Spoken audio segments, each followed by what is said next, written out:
I've had a request for more camping videos, so this is one of them. I'm in North Santium recreation site, tent camping, and here I'll show you my campsite.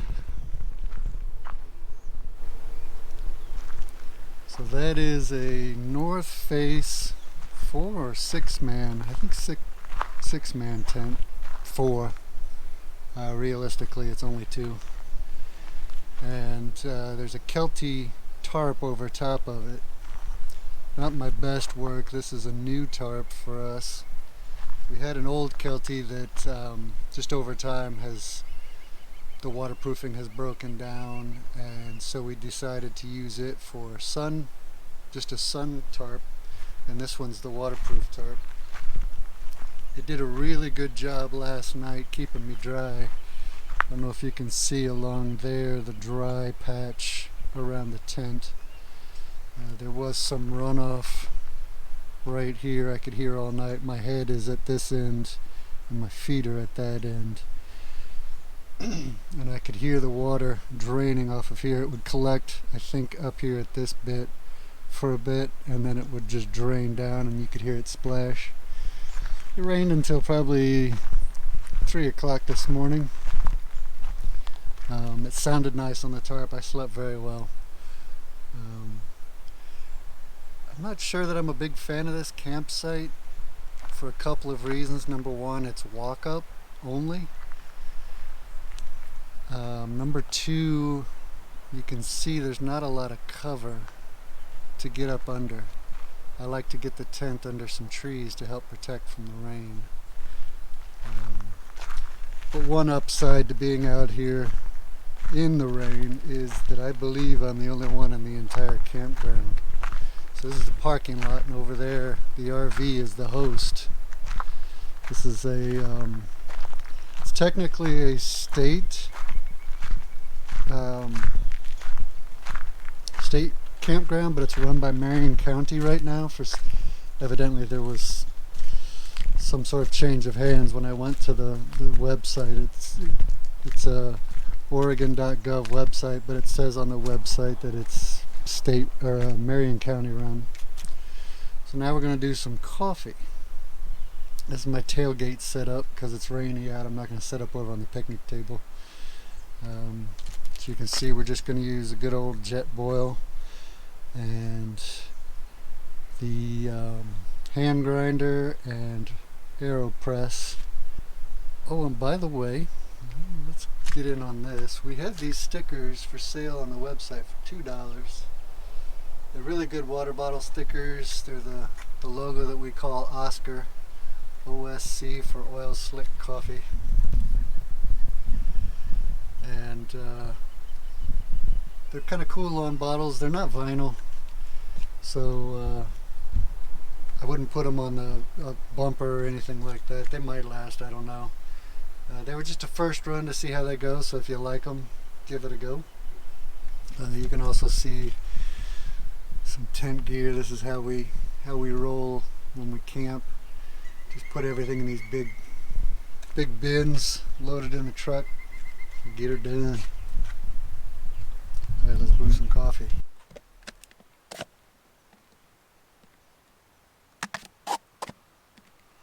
I'm using a Normcore grinder.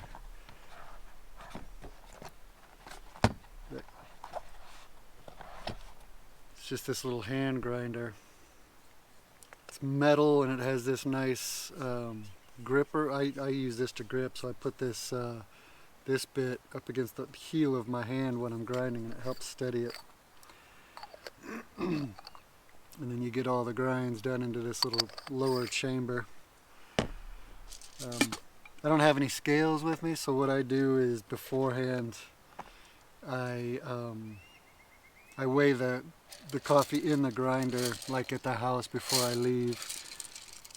That way I know roughly how much coffee this thing holds, and it holds about, when it's full, about 25 grams of coffee, of this specific coffee. And this, what I'm brewing is the Oaxaca from Mexico, the Oaxaca, Mexico coffee that we have on for sale.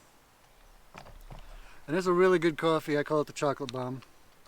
A lot of milk chocolate, some dark chocolate. Didn't get the lid on there quite tight enough, so I got a couple beans pop out. A lot of milk chocolate, a lot of dark chocolate, good caramel notes. Like a friend says, it's coffee flavored coffee. It's one of the things I'm starting with is everyday drinkers or unpretentious coffee. It's one of the things I learned with the first iteration of selling roasted coffee when we were doing it in Virginia. Is I had a coffee that I bought that was an Ethiopian natural, and it was very floral and fruity, and it didn't sell well because I just hadn't generated the customer base yet that was looking for that. And I just realized I forgot to fire up the jet boil, so let's do that.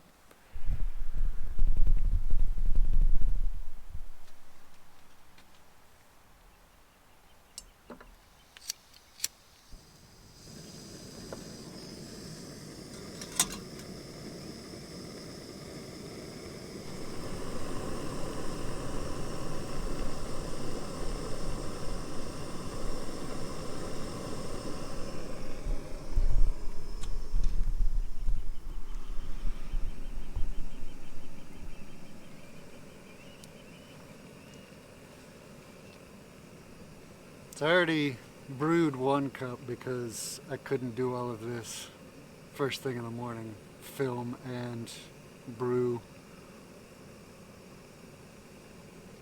You might be able to hear behind me an osprey or two. I think that's what they are. They have kind of a screechy sound. I saw one yesterday in one of the trees up here. I'm really close to the river here, and I think the osprey are fishing that work in that river for food. They are a bird of prey. It's pretty cool to hear them. It's not something that I am used to being from the Midwest. The water's just about to boil, so what I'm going to do is get this all ready for it. I'm using these metal disc filters. These are from Able Brewing, and this is the fine disc. I got a fine and a coarse disc with the pack, and I prefer the fine disc because at home when we brew every day we use a Chemex because we like the clean profile of the Chemex. And so we just add the coffee directly to the AeroPress here.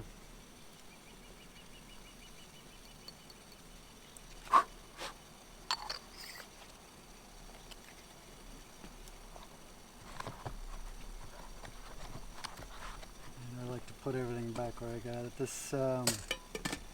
This coffee is actually a sample roast, a QC. It's quality control. I'm getting ready to buy a second bag of the Oaxaca, and so I just roasted up. I asked for a sample before I bought another bag just to make sure that what they have is still holding the profile that I want.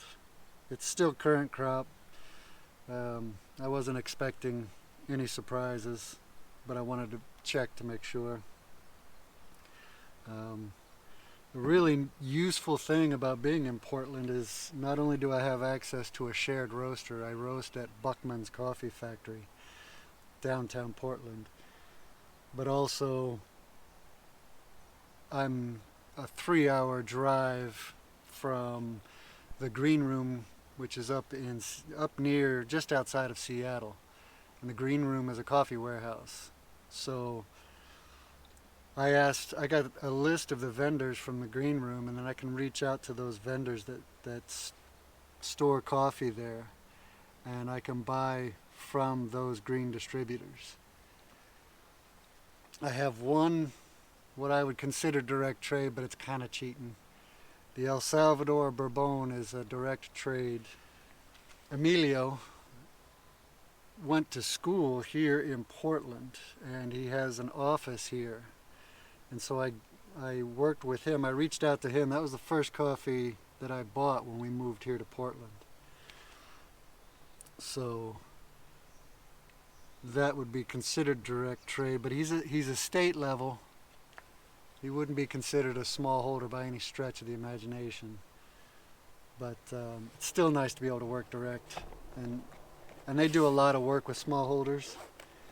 They support smallholders. He's involved with a lot of education. He does the Q grader, not Q grader, but Q processor courses.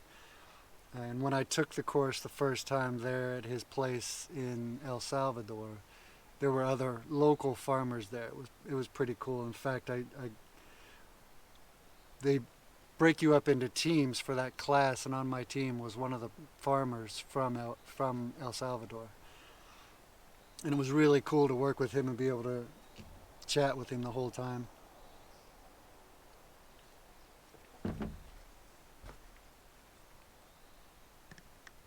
This coffee is not from them, though. Obviously it's from Mexico. And I'm just really super happy with it. Of the four, it's one of my favorites, simply because it's so approachable. It's very pleasant. I don't get any roast defects. I work very hard to avoid roast defects like tipping and scorching, so that the coffee just speaks for itself. And I don't do a dark roast with it. It's a medium roast. 20% roast development time if you're a roaster. And it's just a really good cup of coffee. I'm pressing it into a Kova coffee mug. These are really, really nice camp mugs. The cup manufacturer is Mir, M-I-I-R. And they're the perfect fit for this AeroPress. And they keep the heat pretty well. I have an Able clean canteen that I prefer because it's double walled. It's much better at retaining heat. But you can't fit the AeroPress on it. So what I do with these AeroPresses is, this is a small AeroPress. It's an early version, and it doesn't make a lot of coffee, but when you use a full grinder on mine, so when you use like 25 grams of coffee, 20, 22 probably, I just then pour water in there. Kind of like an Americano, but it's not an Americano. It just, all the water that fills this mug won't fit in the AeroPress. So I just fill it up, I just top it up with hot water, and that levels it out. And it's a delicious cup of coffee. Alright, so I'm all caffeinated and got my shoes on. Now I'm gonna head down and see if the fish are biting. It's really close. My campsite is really close to the water, so there you can see I'm passing my campsite, and it's just 100 yards down to the river, if that. There's currently a red algae bloom in the river, so they don't want anybody swimming in it, and they don't recommend you keep the fish, so it's a catch and release.